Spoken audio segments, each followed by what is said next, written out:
नमस्कार विद्यार्थी आणि पालकांनो. आज निपुण भारत अंतर्गत उपक्रमामध्ये आजच्या वर्गामध्ये आपण पाहणार आहोत की वाचत असताना जी विरामचिन्ह येणार आहेत त्यांचा आपण वाचत असताना वेगवेगळ्या पद्धतीने आपण त्याचा अवरव असेल तो कसा करायचा आहे. तर या ठिकाणी इयत्ता 5वीच्या पाठ्यपुस्तकातील पाठ क्रमांक 2 बंडूची इजारमधील एक वाक्य आहे. पहा, या ठिकाणी दिलेलं आहे. आता तू ऐकशील मी कसा त्याचा उल्लेख करतो ते बघा.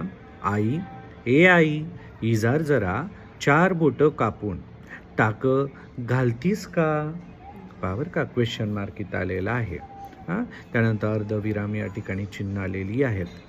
पुढचं एक वाक्य आहे पहा, त्या ठिकाणी उद्गारवाचक चिन्ह आलेलं आहे, फुल स्टॉप आलेला आहे.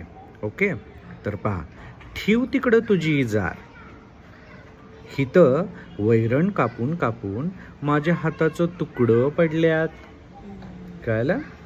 हां, वाच बरं एकदा आईचं पहिलं वाच. आई इजार जरा 4 बोटे कापून टाक घालतीस का.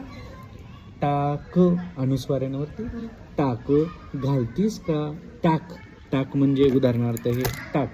ओके, आणि वरती अनुस्वार आलाय म्हणून टाक घालतीस का. पुढे ठीक.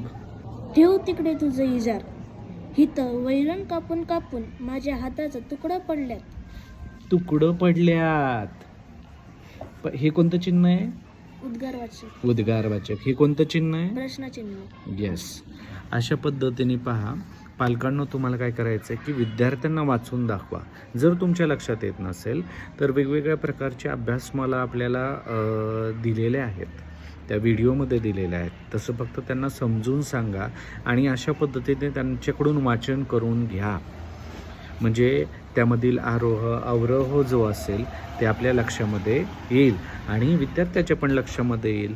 ज्यावेळी तो विद्यार्थी वाचेल त्यावेळी त्याला वाचत असताना त्यामधला आनंद कळेल, त्यामधला त्याला उच्चार कळेल, त्यामध्ये वाक्यामध्ये जी गहनता आहे ती समजेल.